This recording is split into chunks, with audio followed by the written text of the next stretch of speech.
Bapak, maka nama saya Dr. Fatir. Di sini saya dokter yang berjaga berakhir saat ini. Nama Bapak siapa Pak? Dengan Bapak Wahyu. Bapak Wahyu. Oke. Bapak usianya berapa Pak? 80 tahun. 80 tahun. 80 tahun.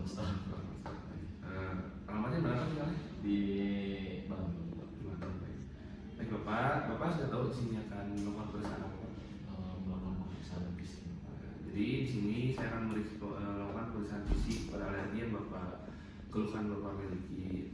Mungkin akan sedikit kurang nyaman, namun di sini saya akan meminimalisir hal itu. Kalau Bapak setuju untuk melakukan pemeriksaan ini? Setuju. Baik. Sekarang Bapak langsung ke atas saja.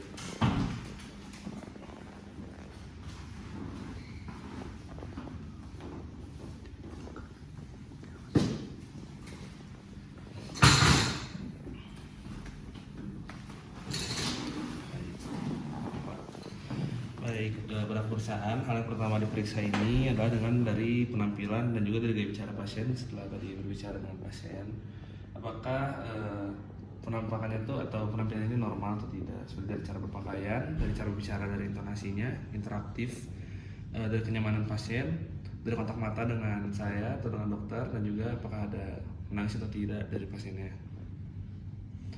Kemudian kita juga bisa melihat dari pola pernafasan Bapak bernafas dengan normal. Nah, kita bisa melihat apakah adanya retraction atau tidak. Dan juga dari sirkulasinya, dari warna kulit. Bisa kita lihat warna kulitnya ataupun warna kulitnya ini pucat atau ada kemerahan atau ada cyanosis. Oke. Kemudian kita bisa mengecek keadaan umum dari penentuan derajat penyakitnya sendiri. Kita lihat apakah ada kesan sakit, tampak tidak sakit, ataupun ada tampak sakit ringan ataupun sakit sedang, seperti apakah ada gejala dan keluhan mengganggu aktivitas sehari-hari ataupun adanya tanpa gejala yang mengancam nyawa, ataupun tampak sakit berat seperti gejala dan keluhan yang sangat mengganggu aktivitas sehari-hari, dan juga apabila adanya terdapat lebih dari satu gejala, contohnya seperti ada dyspnea, edema generalisata, dehidrasi, penurunan kesadaran ataupun kejang-kejang. Dan kita juga bisa melakukan pengukuran TTV atau tanda-tanda vital, seperti kita bisa melihat atau mengecek tekanan darahnya, nadi, kemudian pernafasan, dan juga suhu. Dan juga dari kulit kita bisa melihat apakah ada ruam. Nah, kemudian bisa melihat apakah ada edema, juga kita bisa memeriksa apakah ada nyeritan atau tidak. Dan pada kepala kita bisa perhatikan sebaran dan tekstur rambut, punten Bapak ya, ataupun adanya rambut yang rontok. Dan di pasien ini normal tampaknya. Dan juga apakah terdapat squama atau sisik pada kulit kepala? Tidak ada Pak ya. Kemudian kita bisa dari wajah sendiri apakah ada edema atau tidak. Dan pada lipatan infraorbital Denny Morgan, kita bisa melihat juga alergi sinar, yang ini terdapatnya bayangan gelap di daerah bawah mata akibat stasis vena yang terjadi akibat obstruksi hidung. Lupa ini normal. Dan kita bisa melihat juga adanya open mouth face. Nah, jadi bisa apakah ada yang meningis atau tidak. Yang pada mata kita bisa mengecek sekret adanya serus mukoid atau mukopurulen. Kemudian pada palpebra ini kita bisa mengecek apakah adanya edema ataupun blepharospasme. Dan pada konjungtiva kita bisa atau mengecek konjungtiva bulbi apakah berair ataupun hiperemis. Dan juga konjungtiva tarsal pada eversi apakah adanya edema, hiperemis, terus ada kemudahan yang terlihat ataupun pinpoint papil. Nah, pada hidung kita bisa ngecek sekretnya ini jernih, serus, mukoid ataupun mukopurulen pada hidungnya. Sniffing, apakah ada sniffing, dan apakah ada nasal crease,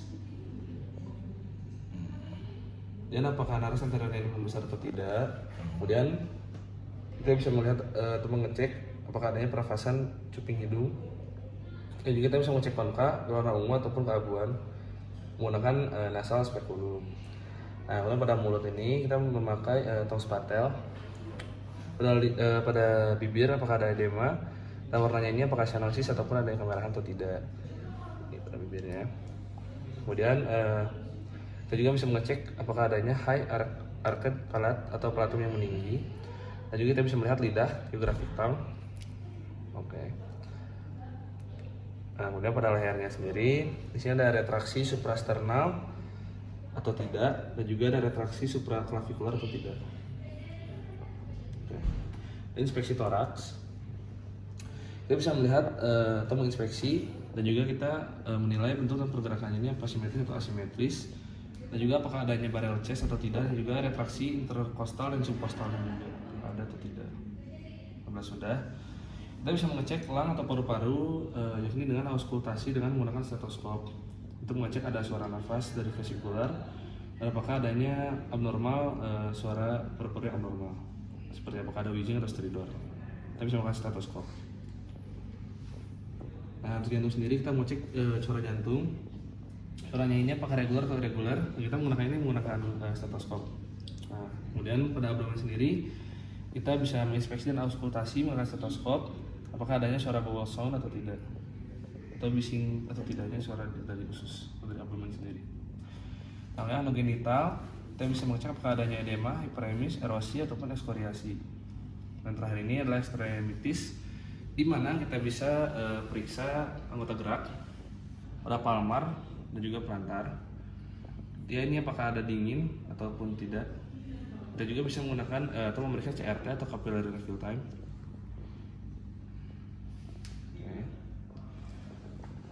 Nah, kita capillary refill time ini dari pasien ini tinggi jantung dan bapak tinggi jantung, berikan tekanan pada salah satu ujung jari palmar hingga pucat lalu lepaskan. Nah, seperti itu. Alhamdulillah ini sudah selesai pemeriksaan fisiknya, dan untuk menegakkan diagnosis yang lebih tepat untuk pasien diperlukan pemeriksaan penunjang. Pada hari itu Bapak mohon menunggu untuk informasi pada pemeriksaan penunjangnya. Nanti akan dihubungi pada Bapak. Ada yang tanyakan Pak? Tidak ada. Baik, turun Bapak. Ya.